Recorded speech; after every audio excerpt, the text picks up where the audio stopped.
Hello guys, this is Anna and I'm not a professional vlogger that is currently vlogging about the situation in Ukraine during a Russian war against my beautiful, independent and historical state. I'm very grateful for your comments and your support. I also dream that one day when this war finishes, you will be able to visit Ukraine and to see how beautiful it is. Sometimes I read on internet when people say that war tourism is very interesting, and I don't want to think about my country that way. And when I see buildings in the cities that are destroyed, and these are buildings I saw once in normal state, my brain still disagrees to accept these changes.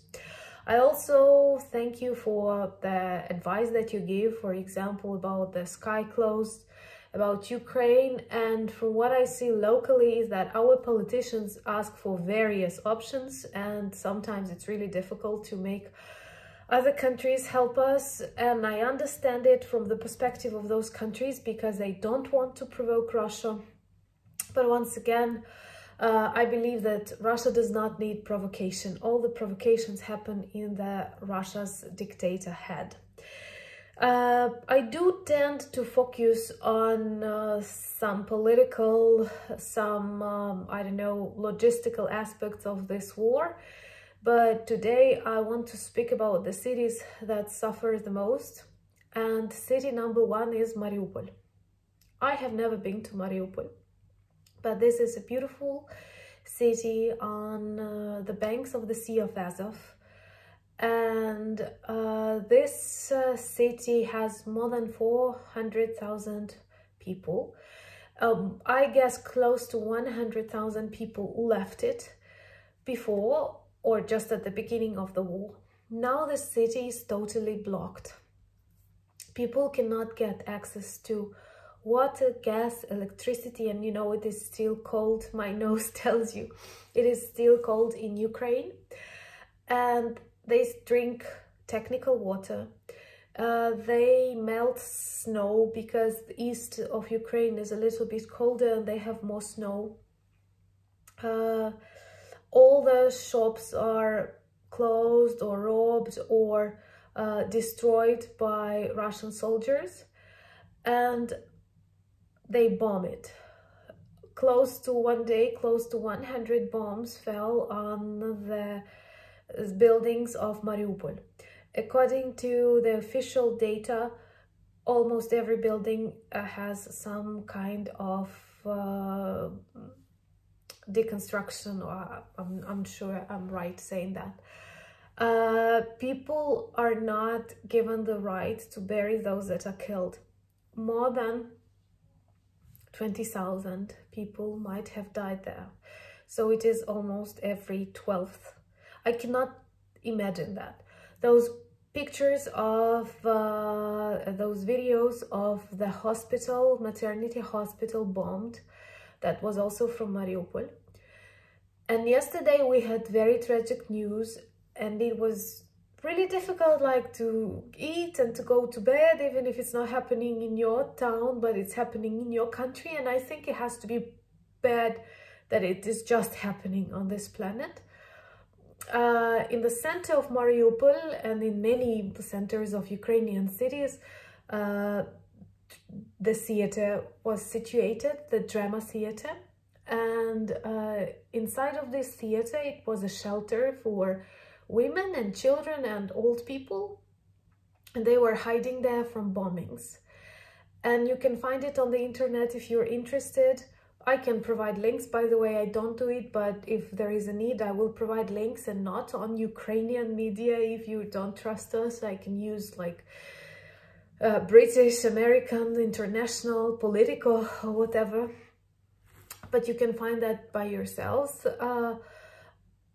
Around this building, they wrote "Дети" in Russian, which means children, so that soldiers, pilots could see. And in the evening, Russian pilots threw super strong bomb on that theater, and the theater disappeared. It was totally destroyed. And we could not even count the numbers of people who were hiding there. And they knew these were children, these were women. And today we have learned that perhaps the shelter worked out. And when they started cleaning the way to the cellar, to the bomb shelter, they saw that people are alive. And it's all over Facebook in Ukraine. And this is what good news are in Ukraine right now. And I think it's not normal. I have been to Kharkiv. This is the city where I defended my PhD. I'm a PhD in linguistics. And this is a Russian-speaking city in Ukraine. And it was the first capital of the Ukrainian Soviet Republic. It's very interesting from the architectural point of view, and there are a couple of buildings that could have been a part of the UNESCO heritage, Soviet early modernism and so on, and their central square is very beautiful. I personally like it, and it is an example of an early city's constructionist, and lots of famous writers from the US visited it and described it, because at the beginning of the 30s, Soviet Union was at architectural boom. They were building this new world before the Red Terror started. So this center of Kharkiv is very beautiful, and they bombed it. And I messaged my like people with whom I defended my thesis, with whom I have contact, and they did not answer me for a couple of days. I offered them some help, because in Ukraine we just like try to help each other very much. I think it's something that should be analyzed later by psychologists and anthropologists, that what you do, the first thing, just like if you guess you can help someone, you try to help someone. That is the way to guarantee we will survive, we will win, and we will live our life. So I texted, and they told me, like, the building you have been to does not exist anymore. And people spend weeks in shellings. People spend weeks hiding from the bombs. People don't have what to drink. People don't have what to eat. Very often Russian soldiers who are on the streets of the cities, like in Chernihiv, another beautiful city, historical city in Ukraine, they have shot 10 people who were standing in a queue to buy bread. So the most dangerous things happen when people want to get water, want to get bread, need medication. In Mariupol, it is the most tragic situation, and lots of people who are wounded, they die because they don't have access to hospitals, ambulances do not work, they don't have mobile connections, and it is something that shouldn't have happened ever in the 21st century. I want to say in the center of Europe, but also in the center of any other continent. And I will say a weird thing, like a thing I would have never told you before. War is always bad.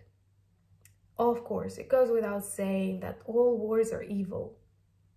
But even a war can be conducted according to some rules. You know that, international war, military rules. What Russia does here in Ukraine, it is not war. It's a crime against humanity, because they don't only attack the military objects, I don't know, some infrastructure objects, but they shoot hospitals, they shoot schools. More than 200 educational institutions are destroyed in Ukraine. And what is the worst? They do not react to anything, like United Nations Court, NATO, European Union. Nothing is important. You have to keep an eye, and you have to please support Ukraine. All your opinions, all your words matter. Thank you very much. Ask your questions. Slava Ukraini.